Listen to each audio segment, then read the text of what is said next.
Uyahudi wote na Samaria na hata mwisho wa nchi. Mtaipokea nguvu akiwajilia Roho Mtakatifu juu yenu. Yaani akishaingia Roho Mtakatifu ndani yenu, hapo ndo mnapokea nguvu. Na hiyo nguvu ndio itakupa kushinda.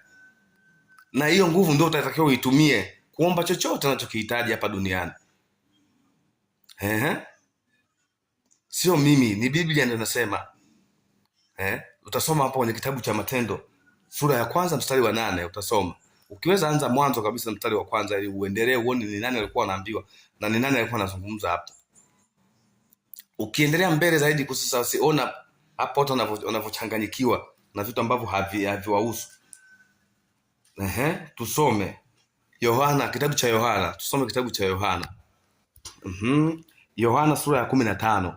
Tutasoma mstari wa 1 hadi wa 11. Mtanivumilia kidogo, Biblia yangu ina maandishi madogo sana. Kwa hiyo kuna maneno huenda nikawa na kosea au narudia kwa kuwa nakuwa siyaoni vizuri. Sasa tunasoma Yohana sura ya 15. Nisikilize vizuri, fusikiliza neno vizuri. Huyu aliyekuwa anazungumza hapa ni Yesu Kristo. Anasema kwenye sura ya 15 mstari wa 1, mimi ndimi mzabibu wa kweli na Baba yangu ndiye mkulima. Yeye ndio mzabibu wa kweli. Ndio maana anasemaga Yesu Kristo ni kweli. Yeye anajidhihirisha katika kweli. Yeye anachotafutaga ni vitu vya ukweli tu. Na anasema baba yake ni nani? Ni mkulima. Sikiliza mstari wa 2. Anasema kila tawi ndani yangu lisilozaa huliondoa. Baba yake huyo. Kila tawi lisilozaa ndani yake yeye analiondoa. Sasa lazima ujue tawi ni nani. Tawi ni yule ambaye unasema mimi nimekubali kuwa wa Yesu Kristo. Mimi nimempokea Yesu Kristo kuwa Bwana na Mwokozi wa maisha yangu.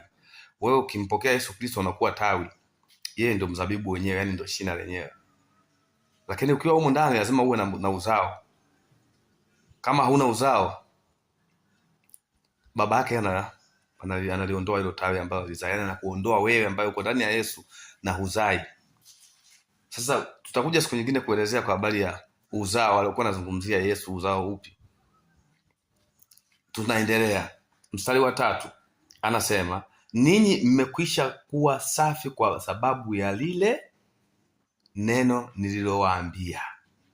Kuna neno alishalisema Yesu na ndio anathibitisha hapa, nyinyi ambao mko ndani yangu mimi mmeshakuwa safi kwa sababu ya lile neno. Sasa huko ndani ya Yesu Kristo mapepo yanatokea wapi? Kila siku unababaduliwa mapepo.